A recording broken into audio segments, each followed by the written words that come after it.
सफलता का सबसे बड़ा राज क्या है? कुछ लोग कहेंगे मेहनत, कुछ कहेंगे किस्मत, लेकिन एक चीज है जो इन सब से ऊपर है, और वो है कम्युनिकेशन स्किल्स। और इसका मतलब सिर्फ बोलना नहीं है, बल्कि सही तरीके से जुड़ना, अपनी बात को असरदार ढंग से पहुंचाना और जिंदगी में आगे बढ़ना है। ये एक ऐसा सवाल है जो हम सबके मन में कभी न कभी जरूर आता है, चाहे जॉब हो, बिजनेस हो या फिर पर्सनल लाइफ। हर कोई अपनी एक अलग पहचान बनाना चाहता है। तो वो क्या चीज है जो हमें भीड़ से अलग खड़ा करती है? सही कहा। हम कैसे कम्युनिकेट करते हैं, असल में सारा खेल इसी का है। यही वो हुनर है जो हमारे ज्ञान और टैलेंट को दुनिया के सामने सही तरीके से पेश करता है।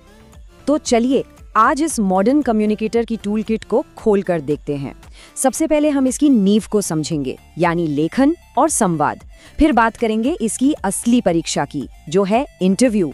इसके बाद हम आज के अखाड़े यानी डिजिटल दुनिया में हिंदी के रोल को जानेंगे, और आखिर में हम बात करेंगे अनुवाद की कला की, जो एक पुल की तरह काम करती है। तो चलिए शुरू करते हैं एकदम जड़ से, मतलब फाउंडेशन से। किसी भी मजबूत कम्युनिकेशन की इमारत दो पिलर्स पर खड़ी होती है, लिखना और बोलना, यानी लेखन और संवाद। अब देखिए, लेखन कौशल का मतलब ये नहीं कि हैंडराइटिंग कितनी सुंदर है, नहीं, ये अपने विचारों को कागज या स्क्रीन पर इस तरह उतारने की कला है कि वो एकदम क्रिस्टल क्लियर हो जाएं। ये एक परमानेंट रिकॉर्ड बन जाता है जो हमारी गैर मौजूदगी में भी हमारा मैसेज सही सही पहुंचाता है। और ये स्लाइड ना इन दोनों के बीच के फर्क को बड़े अच्छे से समझाती है। एक तरफ है लेखन, जो हमारे विचारों को एक पक्का, एक स्ट्रक्चर्ड रूप देता है, जिसका मकसद है साफ साफ अपनी बात कहना। वहीं दूसरी तरफ है संवाद, यानी बातचीत, जो रियल टाइम में होती है। इसका लक्ष्य है कनेक्शन बनाना और एक दूसरे को समझना। और देखिए, एक अच्छी बातचीत की जो ताकत होती है ना, उसे कभी कम नहीं समझना चाहिए। इसी से मजबूत रिश्ते बनते हैं, बड़ी बड़ी मुश्किलें हल हो जाती है और टीम्स को प्रेरणा मिलती है। ये पर्सनल और प्रोफेशनल दोनों ही जिंदगियों में एक जबरदस्त कॉन्फिडेंस बूस्टर का काम करता है। तो जब हमारी नींव मजबूत हो जाती है, तब आता है असली टेस्ट का समय। प्रोफेशनल दुनिया में ये टेस्ट अक्सर इंटरव्यू की शक्ल में सामने आता है, जहां हमारे कम्युनिकेशन स्किल्स की सीधी सीधी परख होती है। कभी इंटरव्यू शब्द पर गौर किया है? इसे तोड़कर देखिए। इंटर यानी भीतर और व्यू यानी देखना। तो इंटरव्यू लेने वाला सिर्फ हमारे जवाब नहीं सुन रहा होता, वो असल में हमारे अंदर झांकने की, हमारी पर्सनैलिटी को समझने की कोशिश कर रहा होता है। मशहूर सोशियोलॉजिस्ट पीवी यंग की ये बात इसे और भी अच्छे से समझाती है। इंटरव्यू सिर्फ सवाल जवाब का एक सेशन नहीं है, ये किसी को गहराई से समझने का एक सिस्टमैटिक तरीका है। तो यहाँ सबसे ज़रूरी बात ये हो जाती है कि हम अपनी बात को कितने असरदार तरीके से सामने रख पाते हैं। और हाँ, ये भी जान लेना ज़रूरी है कि इंटरव्यू अब सिर्फ एक तरह का नहीं होता। 1-on-1 तो होता ही है, पर अब ग्रुप इंटरव्यू भी होते हैं, पैनल इंटरव्यू होते हैं, जहाँ कई लोग एक साथ सवाल पूछते हैं। और अब तो खैर टेलीफोनिक और वीडियो कॉल्स पर इंटरव्यू होना बहुत ही आम बात हो गई है। हर फॉर्मेट के लिए एक अलग तैयारी की ज़रूरत पड़ती है। अब फाउंडेशन और टेस्ट के बाद चलते हैं आज के असली अखाड़े में। ये है डिजिटल वर्ल्ड, और यहाँ हम देखेंगे कि ई कॉमर्स और टेक्नोलॉजी की दुनिया में हिंदी का रोल कितना ज्यादा बड़ा हो गया है। ई कॉमर्स, ये शब्द तो हम सबने सुना है। इसने तो सच कहूँ तो खरीदारी का पूरा तरीका ही बदल डाला है।